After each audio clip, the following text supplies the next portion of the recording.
안녕하십니까, 심사장입니다. 이번에 BMW DMZ 라이딩을 신청을 하고 저번에 1부 영상을 올렸었죠. 오늘이 2부 영상입니다. BMW DMZ 라이딩을 신청을 하면은 BMW 시승차를 타볼 수가 있거든요. 그래서 1300RT 신형을 예약했습니다. 제가 타고 있는 트레이서 9 GT 풀도 투어러고 BMW 1300RT도 투어러라서 제 성향에 딱 맞을 것 같아가지고 선택을 하게 되었습니다. 일단 시승기라고 하긴 했지만 BMW F800을 제외하고는 한 번도 타본 적이 없고 BMW R 엔진을 가진 오리지널 BMW 모터사이클을 타본 거는 이번이 처음이에요. 그래서 시승기라고 하기에는 제 경험이 너무나 부족하기 때문에 시승기라기보다는 리액션 정도라 생각하시고 재미로 봐주시면 좋을 것 같습니다. 그래도 보통 사람들보다는 엄청나게 피곤하고 예민한 저의 감각으로 최대한 제가 느낀 점을 잘 전달해 드릴게요. BMW 시승 담당자에게 간단한 작동 설명을 듣고 심사장 인생 첫 R 엔진 리액션부터 보고 가시죠. 알겠습니다. 갔다 오겠습니다.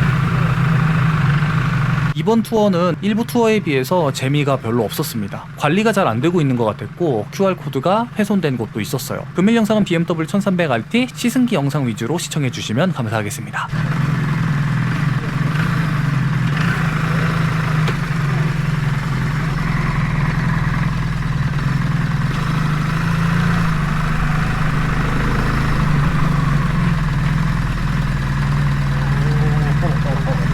와, 어색해.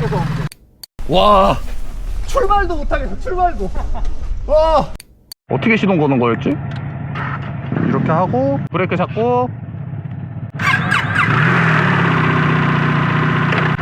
일단 넣고 D드라이브 넣고 자, 출발하겠습니다. 와, 그냥 당기면 가버려. 이게 뭐야?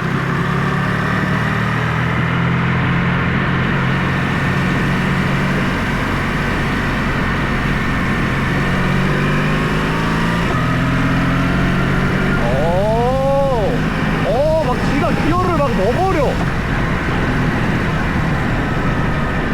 와, 이거 방지턱 넘을 때 뭐야? 이 느낌 뭐야? 와, 이거 미쳤다 이거.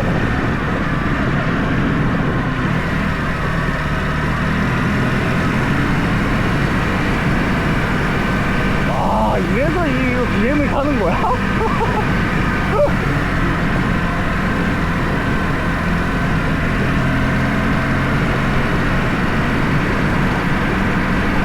미치겠다.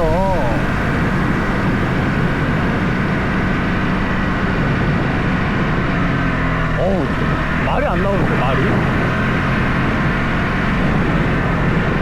자동차인데? 우리 계약해야 돼, 이제. 아, 진짜로 내가 생각했던 것보다 더 빠르게 기어 변속을 하네. 와, 기가 막히다. 이 독일의 기술력.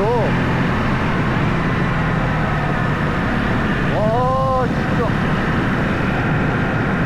와, 지금까지 야마하 타면서 삐졌네.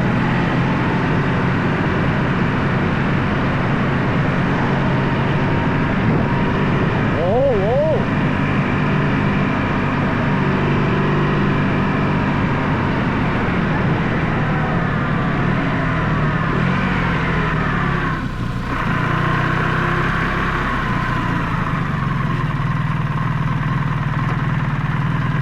와, 이렇게 어색할 수가 없는 게 이건 안 잡아도 쓰니까.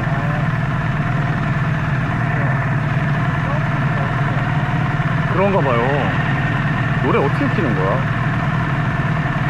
아니, 근데 달릴 때 얘가 자동으로 올라와. 오, 시동이 안 꺼져 버려. 아, 뒷길이네. 죄송해요.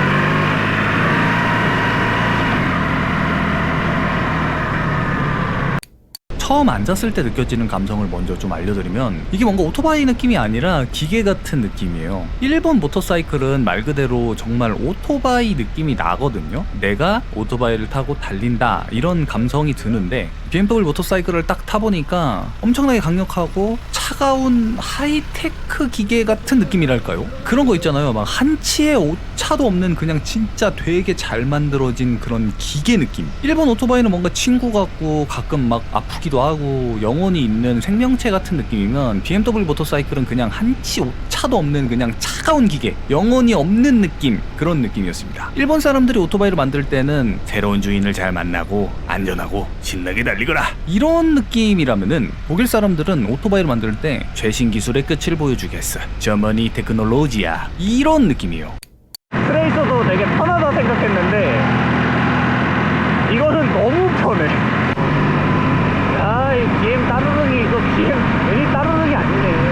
가장 궁금했었던 BMW의 변속 어시스턴트 ASA 느낌을 먼저 전달을 좀 해드리면, 일단 저는 오토매틱이 적용된 모터사이클을 단 한 번도 타보지 못했습니다. 최근에 모터사이클 회사들이 하나같이 오토매틱 기술들을 선보이고 있지만 기회가 없어서 한 번도 느껴보지 못했고요. 그 기술을 정말로 경험을 해보고 싶었거든요. BMW 모터사이클의 변속 어시스트인 ASA의 첫 느낌은요, 사람이 변속하는 타이밍보다 빠르게 변속하는 느낌이었습니다. 자동차 변속 타이밍이랑 되게 비슷한 느낌이었어요. 그래서 약간 허당을 치는 구간이 있더라고요.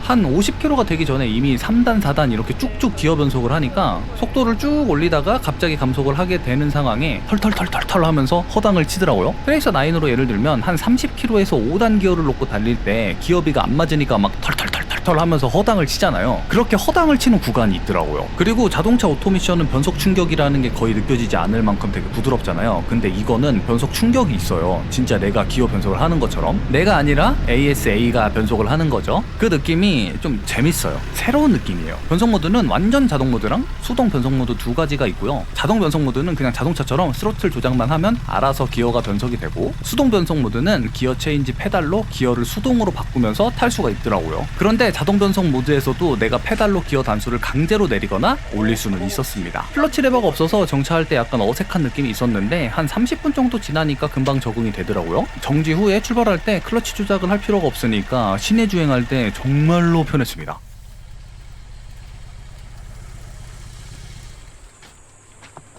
와, 진짜 컬처 쇼크다 이거는.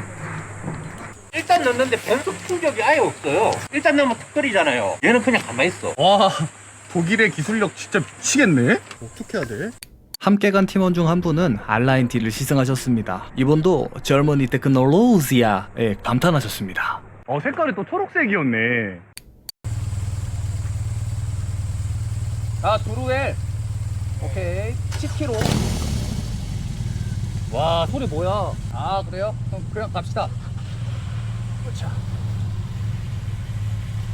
여기서 제가 1300RT를 깔아가지고 강제 인수를 할 뻔했는데요. 와.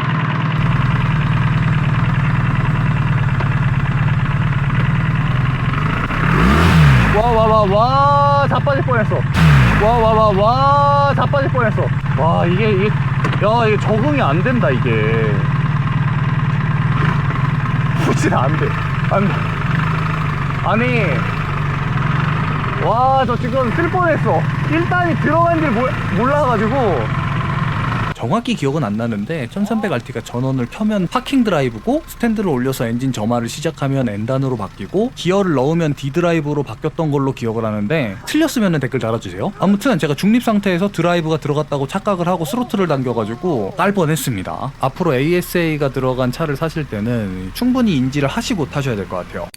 그 다음은 R엔진. 제가 R엔진을 처음 경험해본 거는 R18인데, R18에 딱 앉아서 시동을 걸어본 적이 있었거든요. 점화가 딱 되면은 부두둥 하면서 몸이 좌우로 한 번씩 흔들리는데, 그때부터인진 몰라도 R엔진은 되게 거친 엔진이라는 고정관념이 좀 있었거든요. 근데 1300RT의 R엔진은 까랑까랑하기는 한데 엄청나게 부드러운 느낌이었습니다. 배기 소리보다는 엔진이 회전하는 소리가 훨씬 아름답게 들렸어요, 제 귀에는. 이래서 R엔진 하는 건가 하고 알겠더라고요. 물론 제가 GS나 RS는 타본 적이 없어서 각 기종별 엔진의 감성이나 특성은 솔직히 잘 모르겠어요, 타본 적이 없어서. 그런데 1300RT는 확실히 터프한 친구는 아니에요. 출력 모드를 다이나믹 모드로 바꾸면 성격이 확실히 바뀌기는 해요. 속도가 확실히 빨라지는데, 그 느낌이 거칠고 빠르다라는 느낌보다는 뾰족하고 날카롭게 빠르다? 좀 예리하게 빠르다라는 느낌을 받았습니다. 확실히 배기량이 1300cc라서 그런지는 몰라도 출력 자체가 모자란 구간이 없는 느낌이었어요. 이날은 좀 재밌는 일이 두 가지가 있었는데요.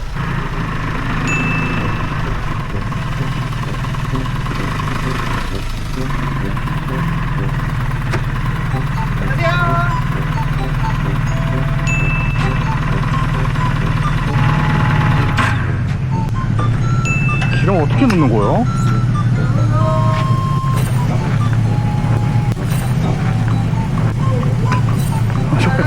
기름을 이거 할 줄을 몰라가지고. 저도 할 줄 몰라. 이거 어떻게 하는 거야?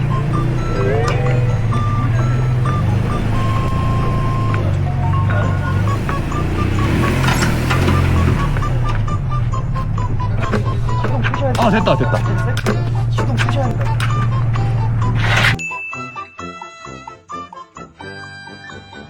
그리고 승차감에 대해서 말씀을 드리면 첫 번째로 포지션이라고 해야 될까요? 앉아있는 자세가 정말 편했는데 일단 생각보다 차가 낮아요. 그리고 빵이 되게 클 거라고 생각을 했는데 생각보다 빵이 또 크지도 않아요. 트레이서는 발판에 발을 올렸을 때 무릎이 많이 굽혀지지가 않는데 1300RT는 발판에 발을 올렸을 때 무릎이 많이 굽혀지더라고요. 그 느낌이 처음에는 되게 어색했는데 적응이 되니까 니그립이 훨씬 편한 느낌이었어요. 탔을 때 자세가 니그립을 강제하는 느낌이랄까요? 그리고 핸들부터 엉덩이, 다리까지 이 탔을 때 포지션이 정말 예술이에요. 정말 편해요. 핸들을 잡았을 때 그 느낌이 트레이서 9보다 낮고 넓게 느껴졌는데요. 팔목이나 엘보, 어깨까지 자연스럽게 힘을 빼고 탈 수 있는 자세가 나와가지고 정말 편하더라고요. 트레이서 9은 엘보가 직각이 되는 느낌이라서 힘이 들어가거든요. 오래 타면 손이 좀 피로해지는데 1300RT는 말 그대로 살짝 얹어서 가는 느낌이라서 되게 편해요. 그리고 시트가 정말 편하더라고요. 이게 말랑거리는 푹신함의 정도가 일제 모터사이클이랑은 좀 결이 다른 느낌이랄까요? 이게 막 빠지려고 그러네?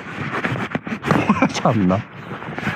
일본 바이크는 탄탄한 느낌이라면은 1300RT는 물렁물렁한 느낌이었습니다. 시트는 한 단어로 정리를 할 수 있을 것 같아요. 안락함. 이 단어로 정리를 할 수 있을 것 같습니다. 그리고 무게감은요. 1300RT가 훨씬 무겁겠지라는 생각이었어가지고 엄청 무거울 거라고 생각을 했는데 스펙 시트를 보면은 1300RT가 건조 중량이 265kg, 트레이서 9 GT 풀이 223kg, 사이드 박스나 탑박스까지 장착을 했을 때는 더 차이가 나겠지만 동일하게 풀로드라고 가정했을 때도 40에서 50kg 정도 1300RT가 더 무거울 것 같아요. 같은데 트레이서 9 GT 풀이 살짝 높은 편이에요. 발 착지성이 그렇게 좋지가 않아서 바이크를 뒤로 뺄 때 까치발이어가지고 좀 부담스럽게 느껴지는데 위에서 말씀드린 것처럼 1300RT는 생각보다 차체가 낮고 발 착지성이 좋기 때문에 40-50kg의 무게감이 상쇄가 되는 느낌이었습니다. 트레이서 9 GT 풀도 코너링이 되게 좋은 편인데 차이가 조금 있다면은 트레이서 9 GT 풀은 자세가 약간 모타드 같은 느낌으로 그러니까 몸이 조금 높은 상태로 선회하는 느낌이 든다면 1300RT의 코너링은 되게 낮게 깔려서 선회하는 느낌이 들었습니다. 그리고 프론트 텔레레버 서스펜션에 대해서 느낌을 좀 전해드리면 한 번도 텔레레버 서스펜션이 장착된 바이크를 타본 적이 없고요. 1300RT가 프론트 서스펜션이 텔레레버인 거는 이전부터 알고는 있었거든요. 처음 딱 방지턱을 넘을 때 와, 이거 방지턱 넘을 때 뭐야? 이 느낌 뭐야?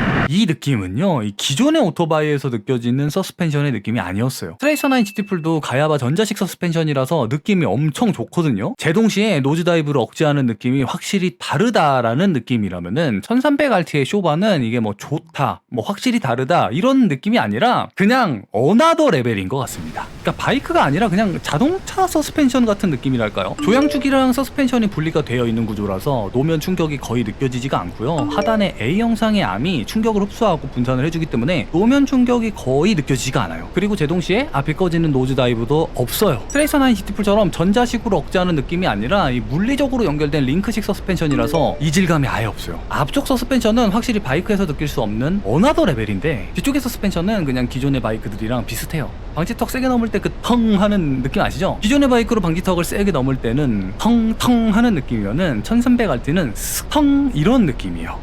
이날은 제가 로드를 봤는데요. 철원 DMG 스탬프 투어를 진행하다가 주상절리길을 가는 길에 배터리 이슈로 스마트폰이 꺼지는 바람에 내비를 못 봐서 로드를 못 보는 상황이었어요. R18을 타는 팀원분께서 로드를 잠깐 봐주시기로 했고 주상절리길을 내비로 검색을 하시고 다시 출발했습니다. 로드가 처음이신데도 침착하게 길 안내를 잘 해주셔가지고 되게 든든하더라고요.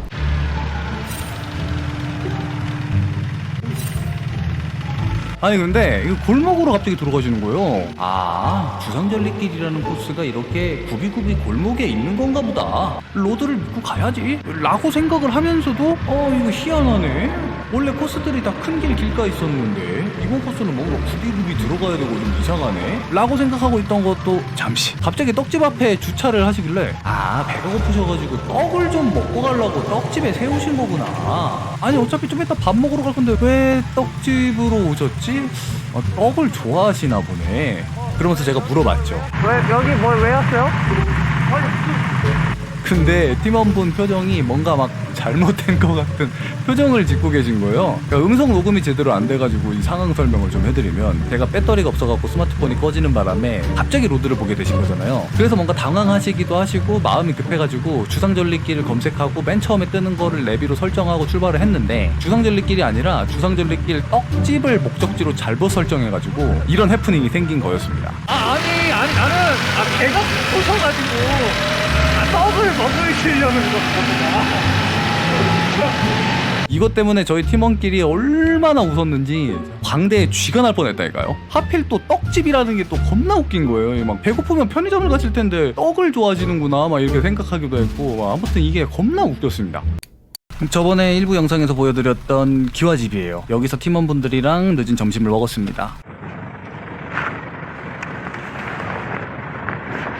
와 진짜 오늘 진짜 너무 웃기다. 여기 되게 괜찮아요. 추천드립니다. 그리고 여기서 인스타그램 인플루언서인 아짜이님이랑 합류했습니다. 인스타에 아짜이라고 검색하면 나올 거예요. 아짜이님 팔로우해주시면은 심사장이 커피를 얻어먹을 수 있지 않을까요? 어쩔 수 없는 유튜버인지라 최신식 전자장비나 새로 접목된 기술들도 정말 흥미로웠는데요. 첫 번째로 텐덤 부분이 흥미로웠던 거는 개별적으로 컨트롤할 수 있는 열선 시트가 들어가 있는 거는 BMW니까 당연한 거지 라는 느낌이라면은 텐덤 손잡이에도 열선을 넣은 걸 보고 깜짝 놀랐습니다. 역시 고급 투어로는 다르긴 다르다 라는 느낌이 들었고요. 탑박스도 확실히 고급스러운 느낌을 받았던 게 외관뿐만 아니라 탑박스 안에 내부 바닥에도 카페트 같은 게 있더라고요. 그 탑박스들 보면은 안에 있는 그 막 싸구려 인조 가죽으로 된 게 아니라 자동차 바닥에 들어가는 부드러운 카페트가 있었어요. 그리고 사이드 박스도 되게 재밌었는데, 사이드 박스가 화면에서 보시는 것처럼 확장이 되더라고요. 트레이서 9 GT4에 달려있는 사이드 박스는 너무 튀어나와가지고 장거리 갈 때 아니면은 부담스러워서 탈착하고 다니는데, 요거는 탈착하지 않고 돌려가지고 슬림하게 하고 다니면 되니까 부담이 확실히 덜해서 그게 좋더라고요. 앞쪽으로 한번 넘어가 볼까요? 이 커버가 위아래로 움직여요. 요게 이름이 슬립스트림 디플렉터라고 하던데, 보통 투어러 바이크들이 윈드스크린이 앞에 크게 있잖아요. 그래서 달릴 때 맞바람을 거의 맞지 않기 때문에 피곤하지가 않고 특히 겨울에 되게 좋은데, 이게 여름에는 엄청 덥거든요. 근데 이 디플렉터를 위로 올리면 바람의 방향이 운전자 쪽으로 자연스럽게 흐르게 돼서 여름에도 도움이 될 것 같아요. 제가 직접적으로 체감을 하지는 못했지만 아무튼 신기했고요. 스마트키가 있어서 이것도 편했는데, 단순히 시동을 끄고 켜는 수준이 아니라 탑박스라든지 사이드박스도 키를 돌릴 필요가 없이 열고 닫을 수 있는 점도 정말 간편했어요. 사이드 미러는 약간 아래 있어서 적응하기까지 조금 시간이 걸렸는데, 사각지대 감지 시스템이 있어요. 그래가지고 후측방에 차가 있으면 사이드 미러에 경보가 들어와서 요것도 되게 좋았고, 그리고 어댑티브 크루즈 컨트롤을 켜놓으면요, 지가 알아서 변속도 하고 브레이크도 잡고 가속도 하고 그냥 지 혼자 다 하더라고요. 제가 타는 트레이서 9 GT4도 어댑티브 크루즈 컨트롤 기능이 있는데, 기어는 제가 직접 변속을 해야 되거든요. 트레이서 9 GT4의 어댑티브 크루즈 컨트롤이 완전 최신 기술인 줄 알았는데 1300RT를 타보니까 트레이서 9에 달려있는 어댑티브 크루즈는 반쪽짜리 같은 느낌이에요. 그리고 한 가지 놀란 거는 감속할 때 있잖아요. 앞에 차가 있어서 스스로 제동을 하는 상황에 감속하는 느낌이 정말로 부드러워요. 독일의 테크놀로지와는 다르구나를 느꼈습니다. 시승을 하면서 직접 느껴보지는 못했지만 흥미로운 기술도 있었는데요. 다이나믹 세시 어댑션이라는 기능이 있는데, 다이나믹 모드나 다이나믹 프로 모드로 변경을 하면 서스펜션이 단단해지는 거는 기본이고요. 차체 높이를 자동으로 조금 높이더라고요. 뒤쪽을 많이 올려서 공격적인 포지션으로 주행이 가능한 것 같고, 높아진 차체는 정차 시에 자동으로 다시 내려가기 때문에 발 착지성에는 문제가 없다고 합니다. 저도 다이나믹 모드로 거의 대부분을 달렸는데 차체가 높아지거나 제동 시에 차체가 다시 낮아지는 느낌을 받지는 못했거든요. 제가 체감하지 못할 정도로 부드럽게 작동을 하는 것 같습니다. 그리고 또 라이딩 어시스트는 앞쪽에 레이더가 전방을 감지를 하는데, 라이더가 휴대폰을 본다거나 딴 데 정신이 팔려서 앞차랑 박을 것 같으면은 지가 혼자 브레이크를 살짝 딱 잡아가지고 운전자를 깜짝 놀라게 해서 경각심을 주는 기능도 있다고 합니다. 단점도 있기는 있어요. 일단 전자장비들을 조작하는 게 직관적이지가 않았습니다. 열선을 끄고 켜거나 윈드스크린을 위아래로 움직이고 싶어도 처음 타본 사람들은 아예 조작을 못 하겠더라고요. 어찌어찌 해서 나중에는 열선이나 윈드스크린 조작을 하기는 했는데, 블루투스로 스피커를 연결해서 음악을 한번 들어볼까 했는데 연결하고 별의별 생초를 다 했는데 결국에는 못했습니다. 그에 비해서 일제차들은 처음 타는 사람들도 열선이나 윈드스크린 정도는 쉽게 조작을 할 수가 있는데, BMW 모터사이클은 메뉴 구성이나 조작 편의성이 상당히 떨어지는 느낌을 받았습니다. 그렇게 신나게 타고 놀다가 반납하는 장소에다가 다시 잘 반납을 했습니다. 시승차로 GS도 있었는데요. 담당자님이 안 잡아도 된다고 해서 안 잡았는데 GS가 큰 거는 알고 있었거든요. 탱크 쪽이 진짜 말도 안 되게 크더라고요. 오토바이가 아니라 탱크 같았습니다. BMW 관계자 여러분들, 신형 GS 리뷰 영상 찍게 일주일만 빌려주세요. 아무튼 저머니 테크놀로지아는 정말 새롭고 재밌는 경험이었습니다. 영상 재밌게 봐주셔서 감사하고요. 다음에 또 인사 올리겠습니다. 심사장이었습니다. 감사합니다.